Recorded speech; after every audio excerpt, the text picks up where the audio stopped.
room, but we have such a packed agenda and a time schedule for the governor today who we're excited to welcome.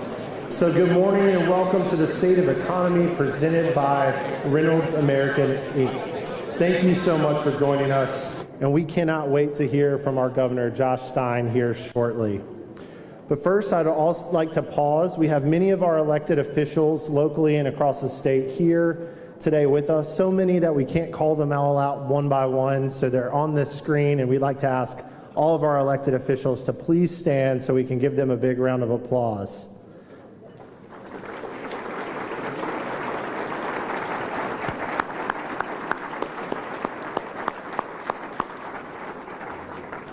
It's really bright up here, so I couldn't tell if they stood, but thank you to all of our elected officials for what you do for us, especially our Forsyth County commissioners and city council leaders that are here with us today. We are so grateful for your support. We also have many sponsors that we'd like to thank. In conjunction with Reynolds, we are honored to have some of our other sponsors, like our supporting sponsor, a Legacy Federal Credit Union, here today.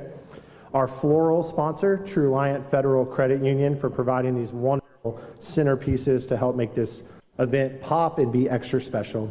And we have many gold sponsors that have stepped up to help us fill the Benton for a sold out lunch today. So I'm going to read those out as you see them on the screen as well. Atlantic Union Bank, Forvis Mazars, Haynes Brands, Inmar Intelligence, the Carolina Corps, Wake Forest University, and Womble Bond Dickinson. Let's give them a big round of applause for their support.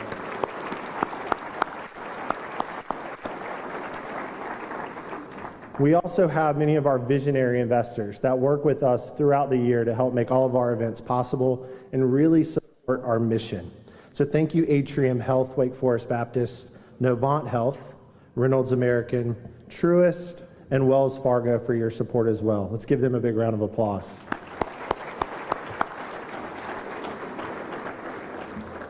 And to all of our amazing table sponsors that helped us put 630 amazing business leaders into this room, we'd be here all day if we read this list. So just take a moment and let's give all of you, our members and our supporters, a big round of applause for your support.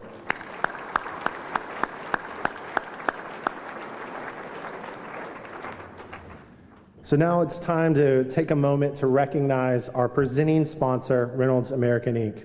If you haven't been able to see yet on your table at the screen, they're celebrating a pretty big milestone here in Winston-Salem, the 150th anniversary of its original founding. Over time, Reynolds has played a pivotal role in shaping our city's growth and economic landscape. And if you think about our city without Reynolds, it's a scary thought. And we're so thankful for the first 150 years and ready for more. A little fun fact, our organization, Greater Winston-Salem Chamber, was formed and incorporated in 1885, just 10 years after Reynolds American joined Winston-Salem's community. And we were originally known as the Board of Trade. Throughout the generations, the Reynolds organization has been actively involved in the Chamber of Commerce, which is a testament to their longstanding dedication to supporting business and community development. I am pleased and honored today to welcome David Waterfield, President and CEO of Reynolds American Inc., to provide a welcome from our presenting sponsor. But first, please turn your attention to the screen for a sponsor video as David joins us on stage.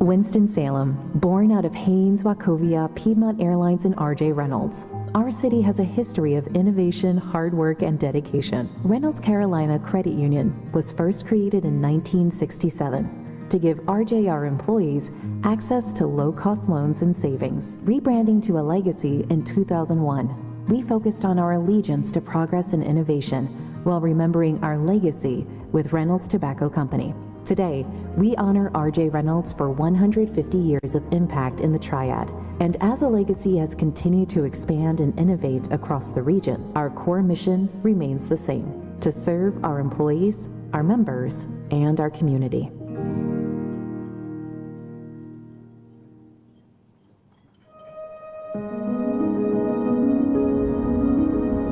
A story continues to be written, rooted in commerce and echoed through a community.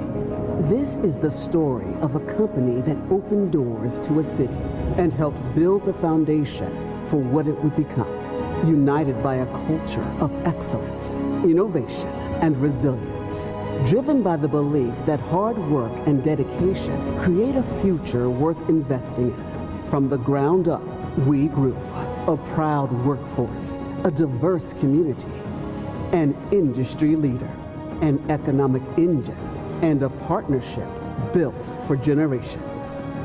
You know the names, and you know the stories, because they are our names, our stories, our legacy. Reynolds American and Winston-Salem, North Carolina. Together, we are building a better tomorrow. Well, good morning. Thank you, Mark, and to Governor Stein and Mayor Joines, elected officials, business and non-profit leaders. It's an honor to be with you today. Thank you all for joining this year's State of the Economy event. As Mark mentioned, this year is particularly meaningful to us as we celebrate the 150th anniversary of the R.J. Reynolds Tobacco Company. And we are very appreciative of our long-standing partnership with the Chamber in supporting business and economic growth in Winston-Salem and across the state. In fact, North Carolina remains the #1 tobacco-producing state in the country and is responsible for approximately $75 billion worth of state's direct and indirect revenue each year.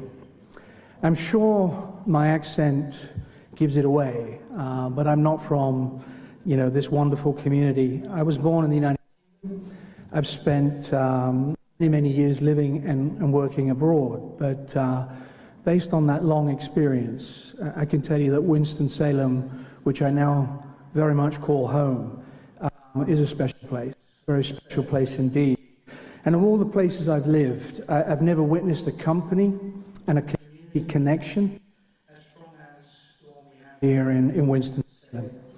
Since its founding, the Reynolds organization has strived to be a cornerstone of this community, and our roots are deeply embedded in its growth and development.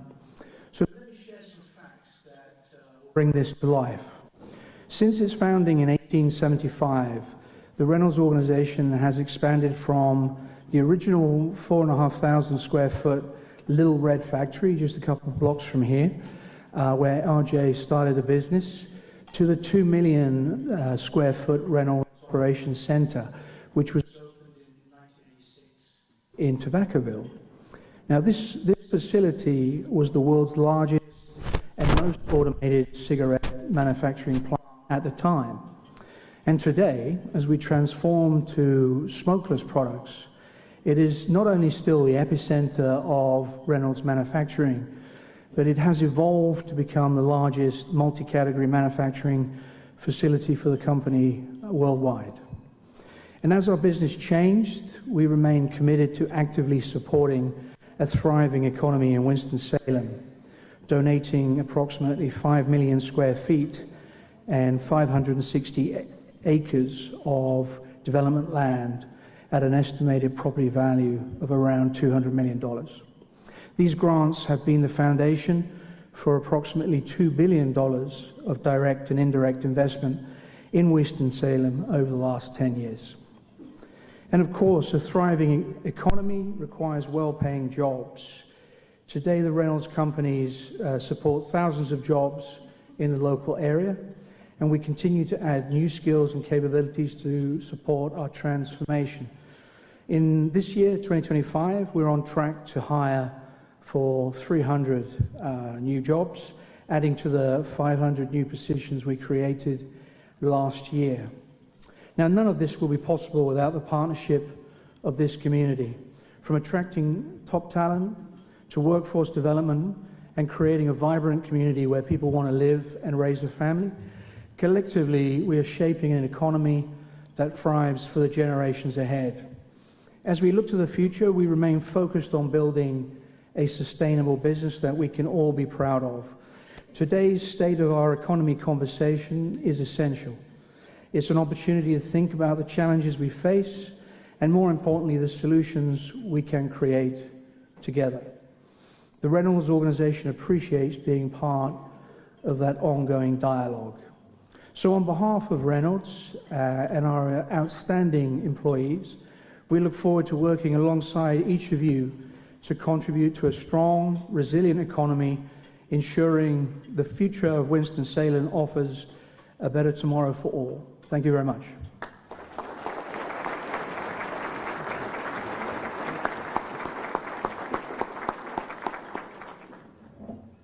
Thank you, David. Thank you to the Reynolds American leadership team and their many employees that are here continuing to grow right here in Winston-Salem. Before we move on at your table, there's a really nice special card that tells you some great little facts about Reynolds American, their 150th. And there's a nice little gift of a custom lapel pin celebrating this wonderful occasion. So I want to make sure you grab that before you go today. Thank you so much, Reynolds. So thank you to our sponsors, all of you, for being here. We're going to take a brief pause for lunch. We're going to, of course, be ready for when Governor Stein arrives. So listen out for the show's about to begin again video, and we'll be back very shortly for the rest of the program. Enjoy lunch.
The show is about to begin. All right, good afternoon, everybody. Good afternoon. I know you may have just gotten your plates, but we are ready to keep this program going so we can maximize our time with Governor Stein when he arrives. So welcome back to the State of Economy presented by Reynolds America. And we're so excited for the conversation that we're going to have shortly, talking about our economic impact here in Forsyth County and Winston-Salem first, and then of course across the state. But before we do that, we have another order of business that we'd like to do. Normally there's an award presentation that takes place at our annual meeting every year where we give out awards that are really exciting for our community. And normally that's done later in the year, like I said, in November. But we have something today that we're gonna pull out and do today instead, and that is our Duke Energy Citizenship and Service Award. So to help me give out that award, I would like to ask Jimmy Fife of Duke Energy and board member of Greater Winston-Salem Inc. to come to the stage to present the Duke Energy Citizenship and Service Award. Jimmy?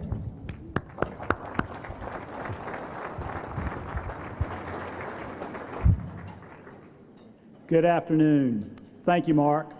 You know, each year, Duke Energy is proud to recognize the efforts of local individuals who are truly impacting our community for the better.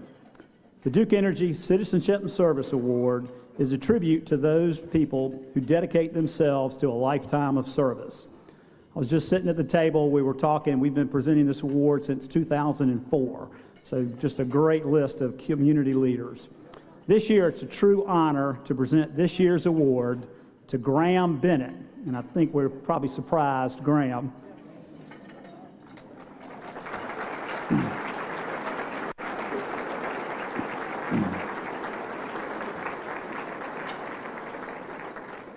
Graham has been a lifelong resident of Winston-Salem, and like his father, Bert, Graham has dedicated his life to not only running Quality Oil, the family business, but also service to our community and the great state of North Carolina.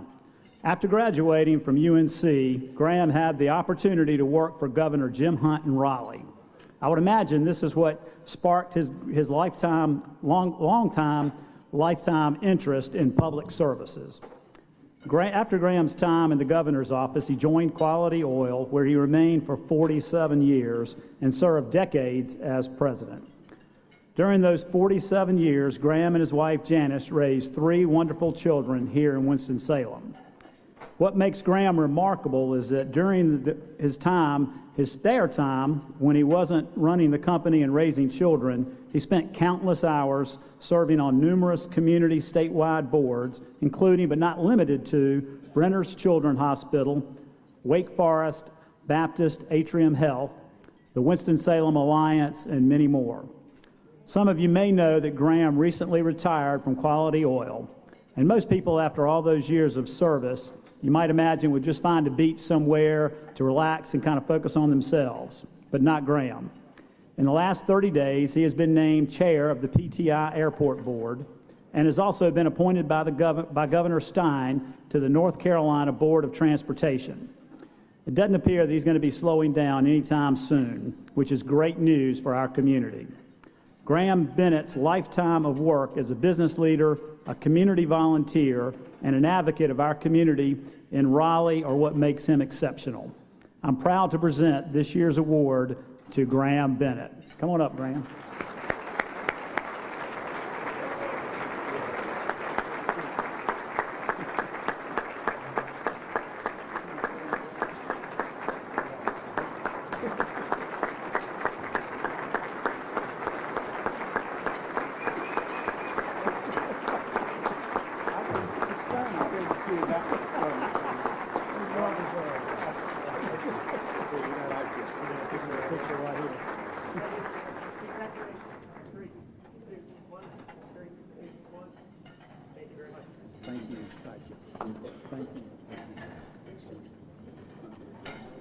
Thank you, Jimmy. Let's give Graham one more big round of applause.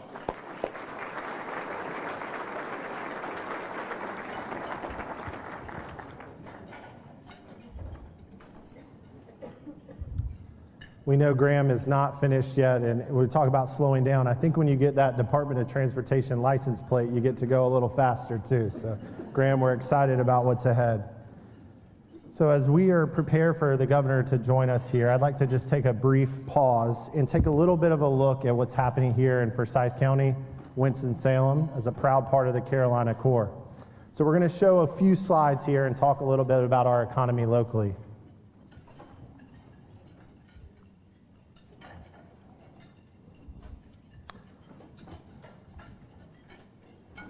There we go. First, I'd like to recognize our Board of Directors of Greater Winston-Salem, Inc.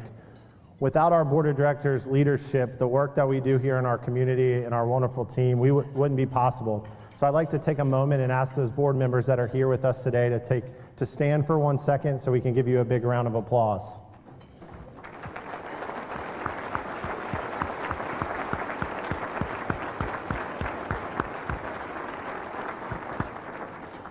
Thank you for your leadership. As you may have heard, Greater Winston-Salem Inc. has set out a 2030 vision, and that 2030 vision talks about being the top mid-sized city in the Southeast, to be in a more equitable community, and to be the best place to raise a family.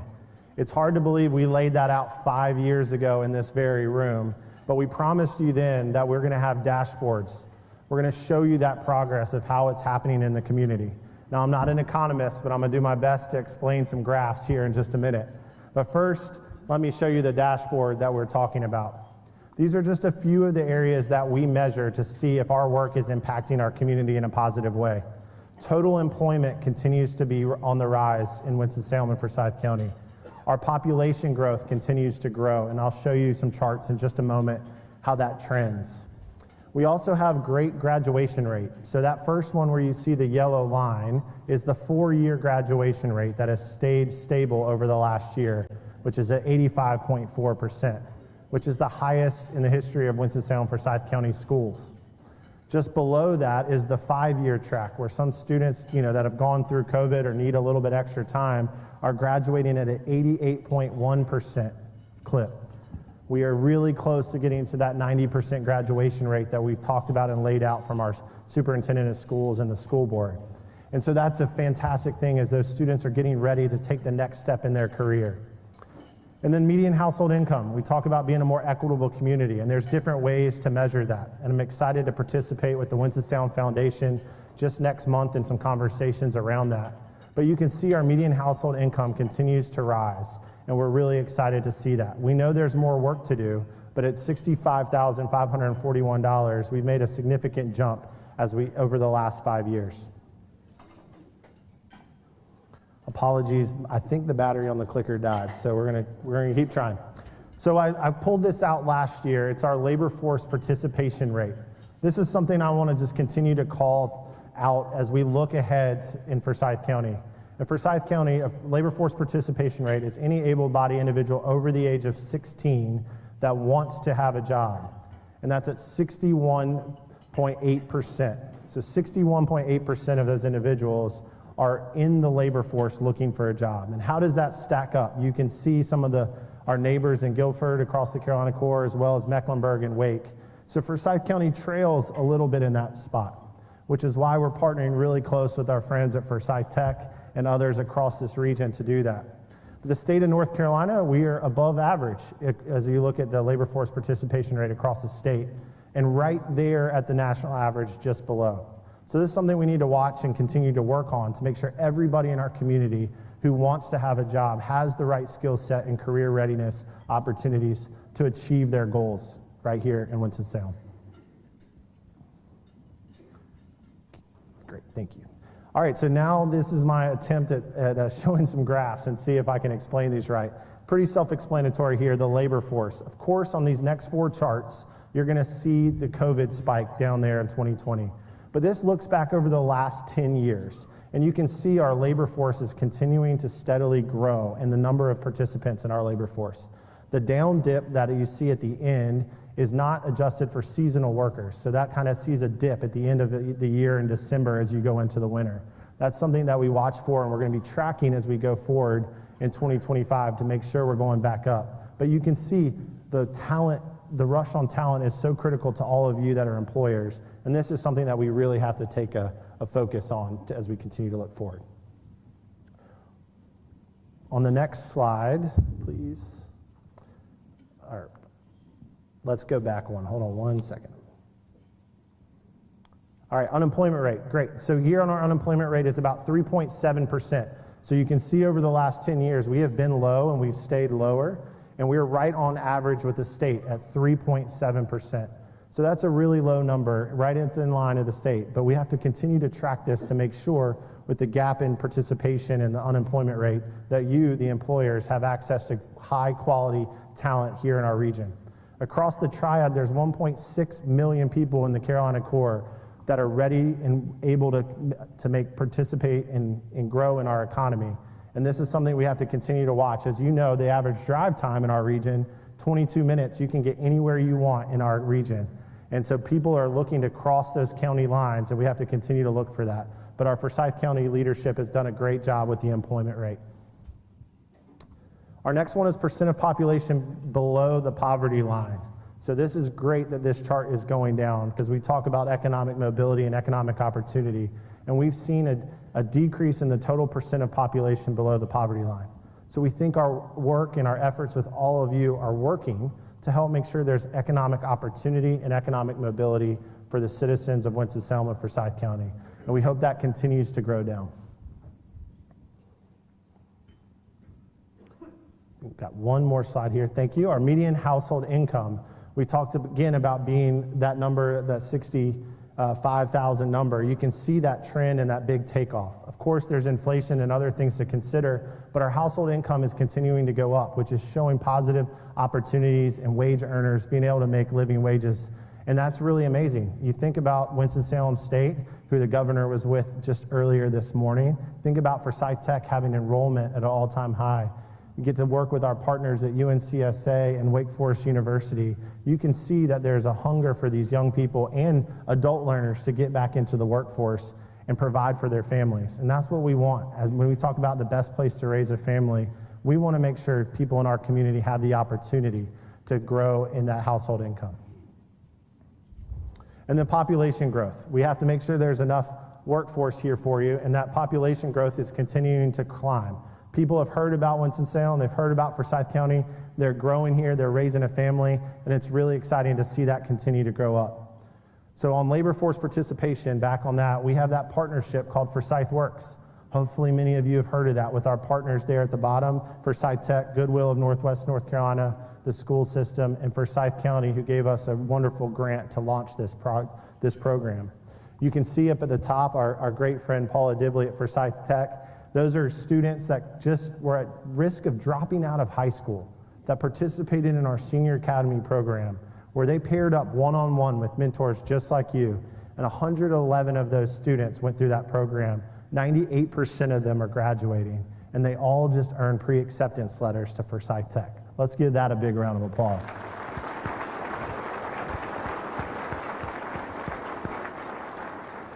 Those 128 students in our Aspire program are students at our Title I high schools that have participated in employability credentials. So they are in addition to the 25 adult learners that have taken that employability credential, and they participated in paid internships right here in Forsyth County. Those are young people ready to get into the workforce. We've had wonderful stories such as Novant Health, who's hired some of those interns that they had to become on their team as they continue to take the next step forward. And it's really exciting to watch these young people see there's such a hope and optimism for all the different career paths that they can take. And we're continuing to work on that. And then Workforce Wednesdays, a new thing that Forsyth Tech launched on Wednesdays. Their students can participate with meeting right with you. If you want to go on campus and talk to the future workforce of tomorrow and they want to hear about your company, this is a great way to do that. So all of our partners are offering amazing support services to make sure everybody has the right tools to participate and enter back into that labor force if they haven't entered, or coming back to it, or help to make them have those economic opportunities that we're looking for. So with this great talent, we're able to then start recruiting companies. If we can go to the next slide, please, thank you. So here's some of our most recent wins that we've had. And I just want to call out just to give a little perspective of the growth. Over the last 10 years, we have had, from 2010 to 2020, There were 2,200 jobs announced. And just since 2020 to 2025, we've had 2,700 new jobs announced in the last 5 years, with the most recent being those 300 from Reynolds American. So let's give them another big round of applause.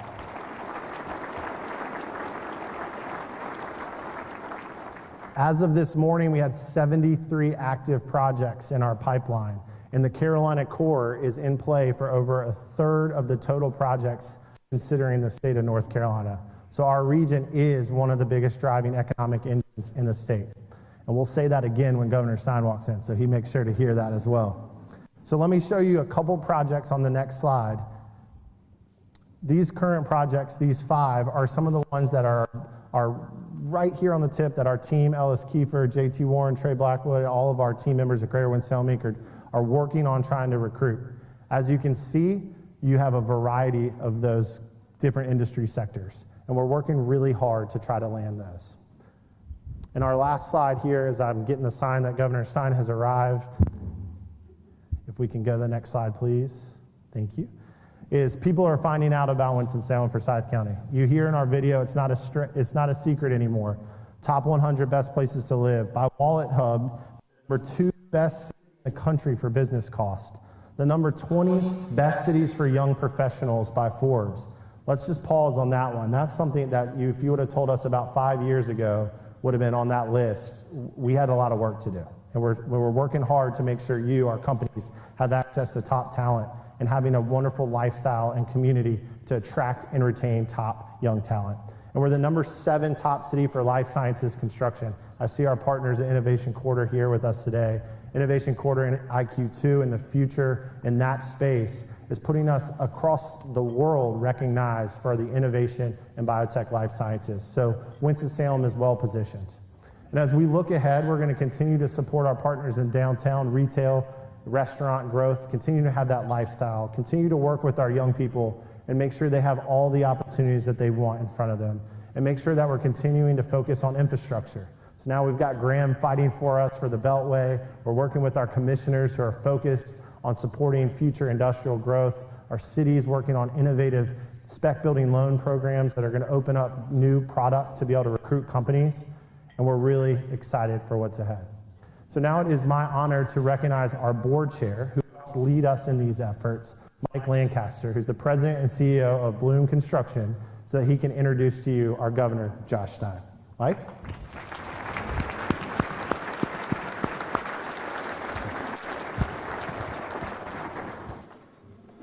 Well, Mark mentioned to me right before he headed up here that if there's a red light in the back of the room that the governor is not here yet and I need to stall.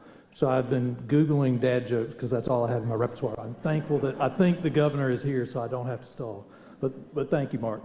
Well, last fall I addressed you as the incoming board chair at our annual meeting, and we celebrated at a sold-out event being recognized as the National Chamber of the Year. I'll repeat that, the National Chamber of the Year. That's a good deal.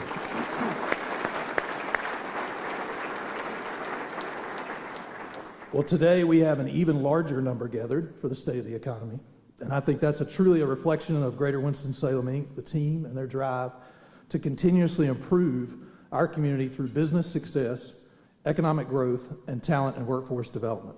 I'm honored to lead this board. I'm honored to serve Mark and his team and the impact that they have on this community that I call home, and a place where my business is, Bloom Construction, that continues to thrive. The work of GWS as our local chamber is important to implement a vision for our community where all businesses thrive. And we know that a productive collaboration with our elected officials at all levels of government help us push forward initiatives that support this vision. That's why today we are grateful to Governor Stein for spending time with our Winston-Salem and Forsyth community, and we're thankful for his administration's efforts to secure economic and workforce opportunities for all North Carolina citizens.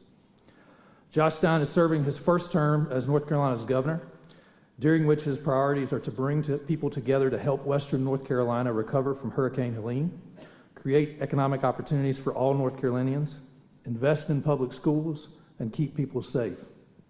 Stein is not new to public service. Here in North Carolina, he's previously served as North Carolina's Attorney General, as a North Carolina Senator, and in the North Carolina Department of Justice. So please join me in welcoming our governor, Josh Stein.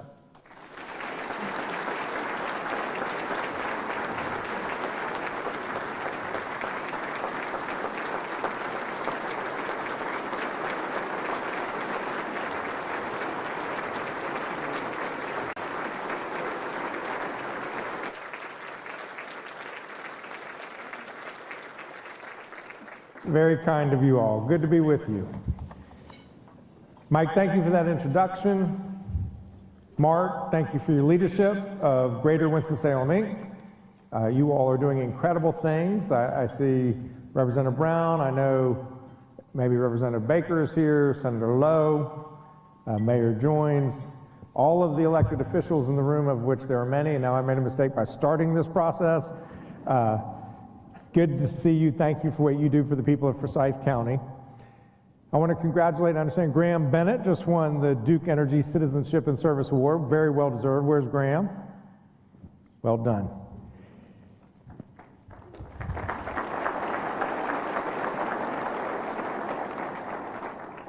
I want to thank all of you for what you do in your each unique way, for creating a vibrant economic climate here in Winston and for North Carolina.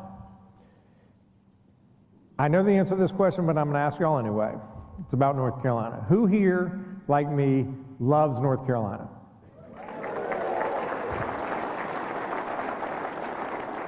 We're pretty blessed to be of this place.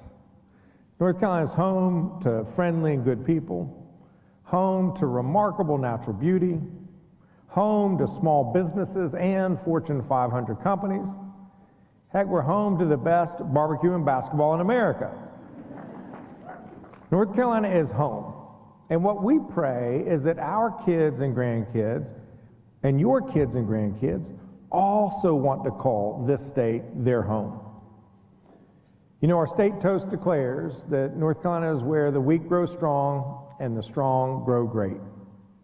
That is the promise of North Carolina, that where you come from should never limit how far you can go. Delivering on that promise is what drives me as your governor, just as I know it drives so many of you. Much of North Carolina's recent economic success can be attributed to the leadership and hard work of many of you in this room. North Carolina has been ranked in the top 2 states for businesses 4 years running. We are the 3rd fastest growing state in the nation, trailing only Texas and Florida since the last census. And Greater Winston-Salem, Inc. has been integral to this success story. You all have helped generate more than $800 million in capital investment, creating over 2,000 jobs just since 2020. Granted nearly $1 million in minority business enterprise grants. Your education and talent development programs are creating opportunities for economic mobility for all the people of Winston-Salem. It is no wonder that you all were recognized nationally as the 2024 Chamber of the Year. What an incredible recognition. I want to congratulate Mark and their team.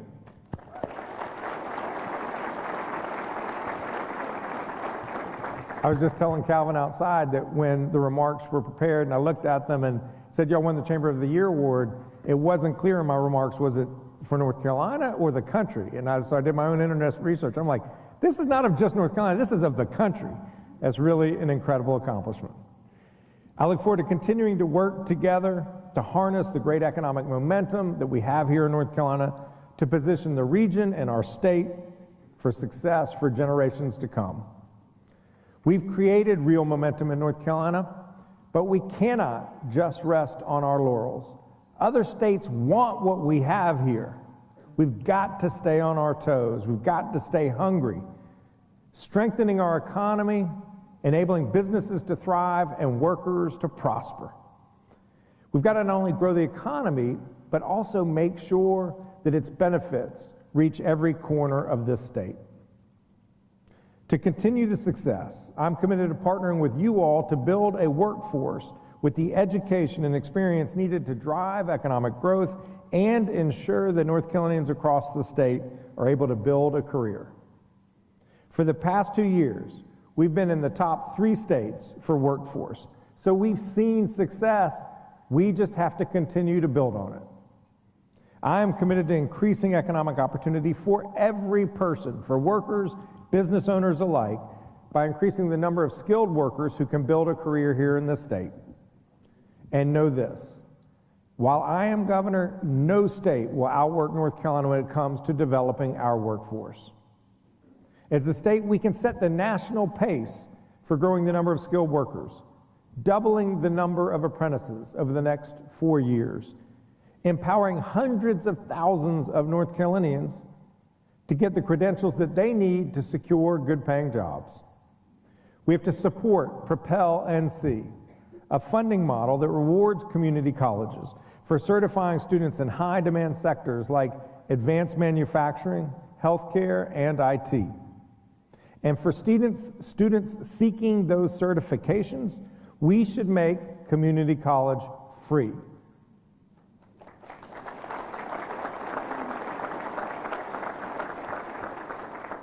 In my budget proposal I recently submitted to the General Assembly, I propose directing $250 million throughout the biennium toward workforce development. I'm recommending that we expand apprenticeship programs in state government so that we can recruit and retain talent to help serve the public, help small businesses and farmers recruit and retain talent, and establish a rural apprenticeship program. I've gotten to see the success of apprenticeships up close and personal through a program just up the road, Surrey Yadkin Works.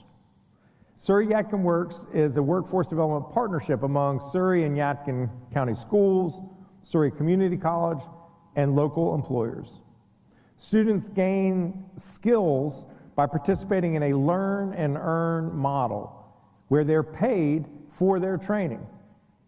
It is a great return on investment for employers who get to train their next generation of employees homegrown, and they can count on them to stick around once the apprenticeship is over. In January, I visited Surrey Yadkin Works partnership with Alltech, a manufacturer, where students are pursuing careers in advanced manufacturing as part of their high school education, and the school is physically located within the plant. In March, I got to meet a couple young women, Emily and Haley Oriana, 2 nurse apprentices at the Northern Regional Hospital in Mount Airy. Emily is about to graduate with her resident nurse credential and already has a job lined up at Northern Regional's ICU. Haley is pursuing her own training in labor and delivery. Northern Regional used to have to depend extensively on expensive traveling nurses to address their nursing shortage. But now they have fully eliminated their dependence on traveling nurses thanks to this apprenticeship program dramatically improving their hospital's bottom line. I applaud Surrey Yadkin Works for creating a win-win-win, a win for young people, a win for our employers, and a win for the broader economy. That is why I am urging more K-12, community colleges, and industrial partners to come together to form apprenticeship opportunities for the people of this state. In fact, I announced a council on workforce and apprenticeships right here in Winston-Salem at Forsyth Technical Community College. Forsyth Tech is one of the largest community colleges in our state and boasts programs in nursing, IT, criminal justice, and several other disciplines. Along with President Spriggs, I had the chance to tour the Transportation Technology Center, and it was inspiring to see students applying the skills that they're learning. It was also a good thing that the race car I was driving was a simulator, not a real one, because I crashed multiple times. We have to build on the successes that exist in your region across this state. So I've charged our Workforce Council to do just that, chaired by State Senator Eddie Settles of Wilkes County, Secretary of Commerce Lee Lilly, and Community College President Jeff Cox, also formerly of Wilkes County. I'm eager to see the ideas that they generate about how we can advance our efforts to develop the workforce to meet the needs of industry in the coming decades. As we work to strengthen our economy, enhancing our talent pipeline is a critical but not fully exclusive part of the equation. We have also got to address costs and lower them. I understand that healthcare is a major expense for industry, just as it is for individuals. When a lot of people don't have access to health insurance, it raises the cost on all of us because instead of going to get preventive care from a primary care doctor, they wait until the sickness is acute and they end up going to the emergency department, which is the most expensive way to provide health care. And we all pay for it once the person shows at the emergency department. This causes real problems in rural communities where the rate of uninsured population is higher and rural hospitals are precarious. That is why Medicaid expansion was such a critical bipartisan victory for this state 2 years ago. And just this month, we passed the 650,000 person threshold. 650,000 of our neighbors have health insurance today who did not just 2 years ago. So when they get sick, they can go to the doctor instead of going into bankruptcy. Just as we work together to pass Medicaid expansion, we must work together to defend it. There are federal proposals to slash hundreds of billions of dollars from Medicaid to partially finance tax cuts of trillions of dollars for wealthy people. It is a terrible trade for the people of North Carolina. We have to make this state attractive for workers, so we have to address the high cost of living. That includes the cost of housing and the cost of childcare. We have so many people who are moving to the state, as I noted, third fastest growing state in this entire country. There's that saying that if you build it, they will come. Turns out if you don't build it, they will still come. So we have to build it. We have to increase the supply of homes to meet this newfound demand. In my budget, I dedicate $60 million to leverage private sector and federal funds to develop more affordable housing and incentivize local governments to update their zoning ordinances so that builders can build more houses of all types. There are a number of legislators working on this issue of both parties. State Senators Tim Moffitt and Julie Mayfield, on a bipartisan basis, have introduced a number of bills last month to cut red tape that's inhibiting construction. One bill, for instance, would enable developers to build new housing in any area zoned for commercial or retail. They're thinking creatively about what can we do to make it easier to build housing so that people can afford to live in the communities in which they work. We can work across the aisle to get this done. We also need to lower the cost of childcare. When we invest in our youngest North Carolinians, we set them up for a lifetime of success. We also help parents to stay in the workforce. What doesn't make any sense is even though a lot of folks want to work, too many of them cannot afford to work because they can't afford childcare if they can find it at all. There are 5 families for every 1 childcare slot in this state. Getting pushed out of the workforce hurts workers. It hurts businesses. It hurts our economy to the tune of about $5 billion in lost activity each year. My budget proposes providing a child care tax credit, a child tax credit, all to help parents, increases the child care subsidy rates across the state so that providers can increase salaries, expands pre-K across North Carolina, and creates summertime enrichment programs for young children getting ready to start kindergarten. North Carolina has to be a state where families can afford to live, raise their children, and work. And when we talk about the cost of living, we have to address the economic uncertainty resulting from the federal government's activities of recent weeks. In particular, I expect a number of you may share my concerns about the recent tariff announcements and the impact they're already having on business owners and consumers. Trade wars increase costs to North Carolina manufacturers and consumers and close markets to North Carolina exporters of products, including pharmaceuticals, machinery, electronics, among many others. That includes agriculture, the #1 industry in North Carolina. 25% of our agricultural products are sent abroad. We should be opening up new markets to our farmers, not having them be shut in their faces. These tariffs will prove costly to families and for businesses alike, including those trying to reestablish themselves in Western North Carolina after Hurricane Helene. If construction costs go up, let's say they go up 20%, we are going to be able to produce a proportionately fewer number of houses in reconstruction. It is just math. The tariffs on aluminum and steel are salt into the wound to Western North Carolina's craft brewers trying to stay afloat. And I know that's the same for your microbrewers here in Forsyth County.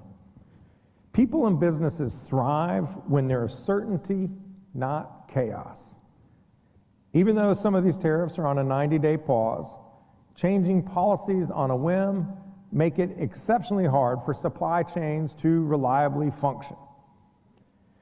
So we got a lot of things going well for us here in Forsyth, in Greater Winston-Salem, in the state of North Carolina, but national headwinds can have real consequences on us in North Carolina. Tariffs threatening to fire the Fed chair, slashing federal services, they have real consequences. We've seen a falling stock market and dollar. We've seen rising inflation and bond yields. Things are not going in the right direction for this country at the moment. Our business owners need and deserve stability. I do want to address Western North Carolina, just because I don't give a speech without doing it, because the needs remain so great. Small business is, especially in Western North Carolina, the beating heart of the economy. Those folks are struggling and need a helping hand. We have to support small businesses that are working to rebuild, whether we're talking about rebuilding physical structures or rebuilding the economy around them. My office has taken a number of steps to support small business. I'm proud of the partnership that we've formed with the Dogwood Health Trust and the Duke Endowment to create a $35 million small business grant program where eligible small businesses can apply for grants up to $50,000. So far, we've awarded nearly 1,800 grants to date, but the demand is overwhelming. There are more than 7,000 applicants for this grant program. So we have to scale the program, which is why I have urged the General Assembly to provide funding for small business relief. My administration is committed to doing everything we can to help small business owners of Western North Carolina keep their doors open through the spring so they can welcome visitors with open arms this summer and keep their employees on the job. Developing our workforce, lowering costs, supporting Western North Carolina, these are some of the most pressing economic development issues facing North Carolina. I know that the Greater Winston-Salem, Inc. will continue to lead the way, not only in this region, but the entire state, moving us forward. And I look forward to working with you all in the months and years to come, God willing, as we build a North Carolina that is safer, stronger, and more prosperous with real opportunity for every person. Thank you so much for having me today.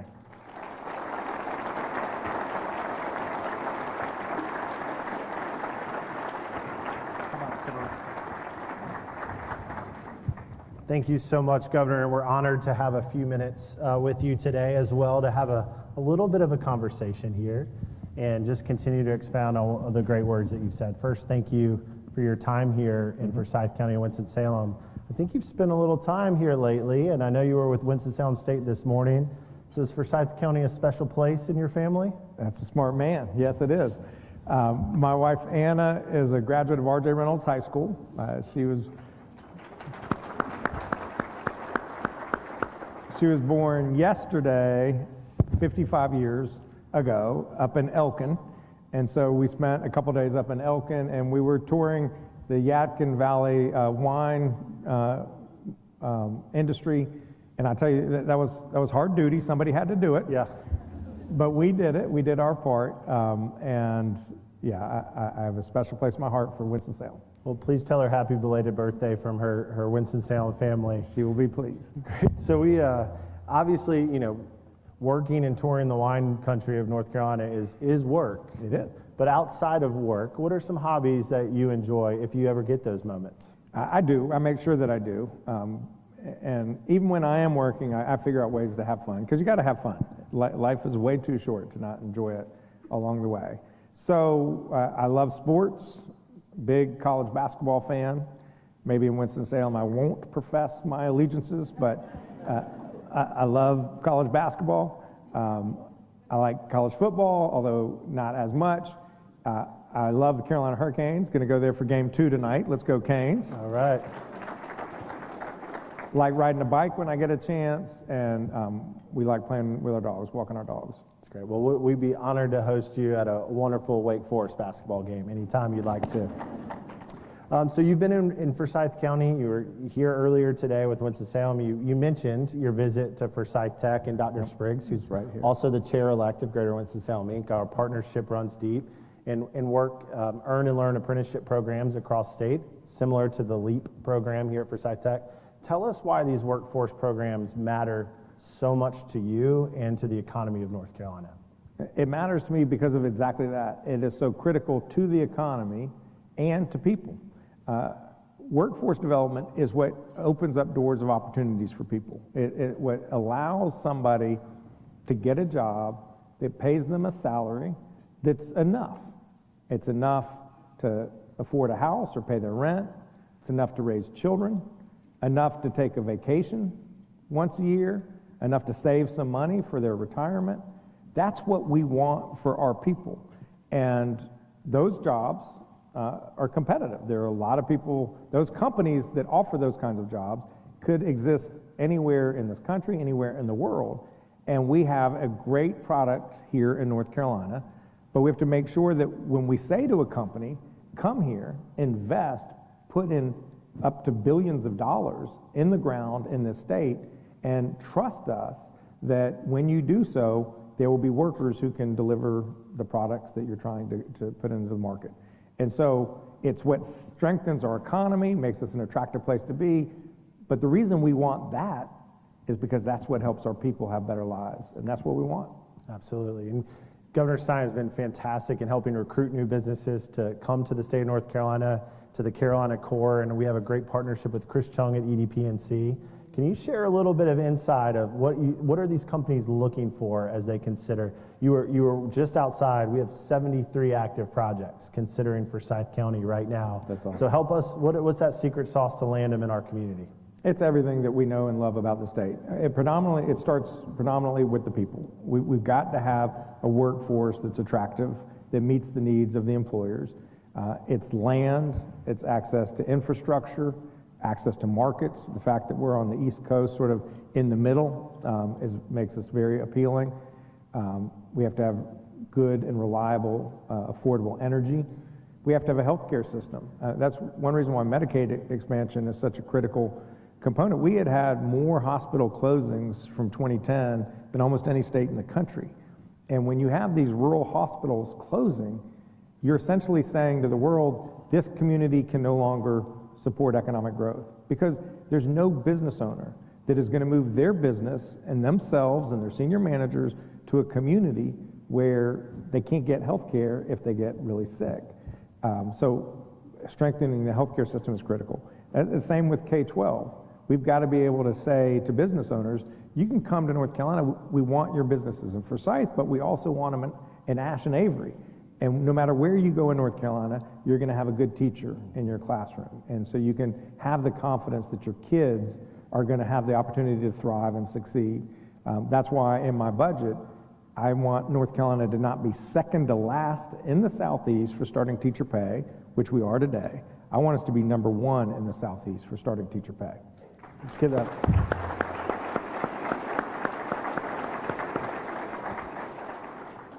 I had on here potential follow-up on teacher pay. So thank you for covering that. You talked about the talent pipeline a lot, and it does start with pre-K and all the way to K-12. And I just want to take a moment as well to talk about inclusive education. Mm-hmm. My wife and I are proud parents to a little boy who's on the autism spectrum, and he can do so many wonderful things. He just may earn and learn a little differently. Mm-hmm. Can you talk about just the importance of these young minds? And I know you're a big supporter in your budget of universal pre-K. Can you talk about why that's so important in the K through 12 cycle?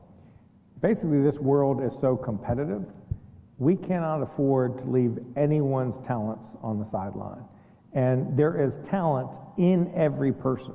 We just have to make sure that we give that person the opportunity to express it to the world and have confidence in themselves to be able to pursue whatever it is their dreams are. We know that the number one factor on education success, it isn't even the school, it's the family the kid comes from. I mean, that's the number one factor.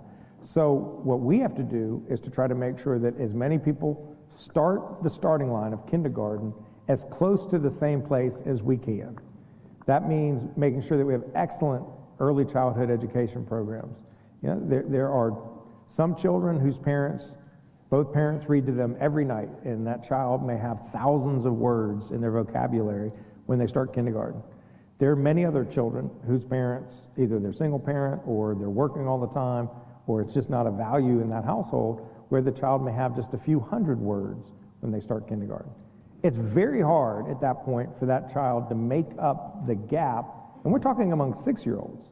So what we have to do is support children from not only 3 and 4, but 0, 1, and 2 for kids who are in child care, to give them that chance. We just want every single kid to have the chance to be whoever it is that they want to be. And when they do that, we will all benefit. Absolutely. We have a project right now, an economic development project, looking at our community that's saying we want childcare on site. And that's something that the economy and these companies that are looking in our state are really asking about. So it's land and talent, and now childcare, to your point. So there are things that businesses didn't used to have to factor into their bottom into their expenses, because they're like, that's not my problem. Whether it now you have to help provide health care to folks, you need to have paying an apprentice, so you're actually paying somebody to get educated, but that returns to you because those people come and work for you and they're trained and they're loyal and you get a payback on whatever you invested. Now we have to be investing in childcare. Otherwise, we're not going to be able to have workers who can show up to work because it's just too expensive. The cost of childcare for an infant is more than what it costs to educate somebody at UNC Chapel Hill. It's just very expensive. Well, Governor, we really appreciate your time. My last question is, a lot of times I know people come to you and ask for help and support this or that. Greater Winston-Salem Inc., Winston-Salem Forsyth County, we want to stand out in the state of North Carolina, and we believe in the Carolina core. Our region is a major economic driver. What can we do to help support you and to continue to help support the state and to stand out across our partners and across the state? I think where we can come together as allies, and it's not supporting me, it's supporting North Carolina, is strengthening public education. There has been a lack of commitment. In fact, there's actually a hollowing out of K-12 public education in North Carolina. And if we are not careful, we are going to have a tipping point where 10, 15, 20 years from now, we're going to be asking ourselves, why aren't the companies coming here? What's wrong with our workforce that we're no longer an attractive destination? And it's because we are not investing enough in our kids' education. And so this is about you being very self-interested in what is your own self-interest, which is to make sure that young people in North Carolina have the skills and knowledge to succeed in life, but obviously it's for them. And so I ask you all to work with us to persuade the legislature that it is time to meaningfully invest in K-12 education in North Carolina. Great. Thank you, Governor. Let's give that a big round of applause.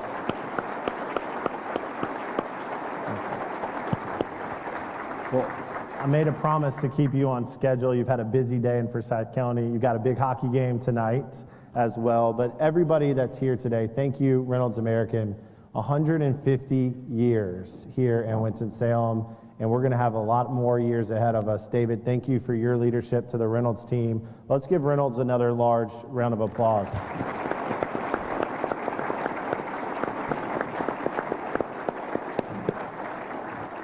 To our wonderful supporting sponsor, Legacy Federal Credit Union, our floral sponsor, Truliant Federal Credit Union, our gold sponsors, all of these wonderful tables.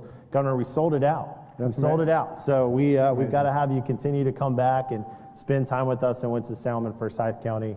He's on a tight schedule, so I apologize that we're going to walk just straight out this door while all of you get to continue to talk and mingle. We appreciate what you're doing for this community. We get to talk about these chamber recognitions and award, but this is your award. This is your community. This is your organization in Greater Winston-Salem, Inc.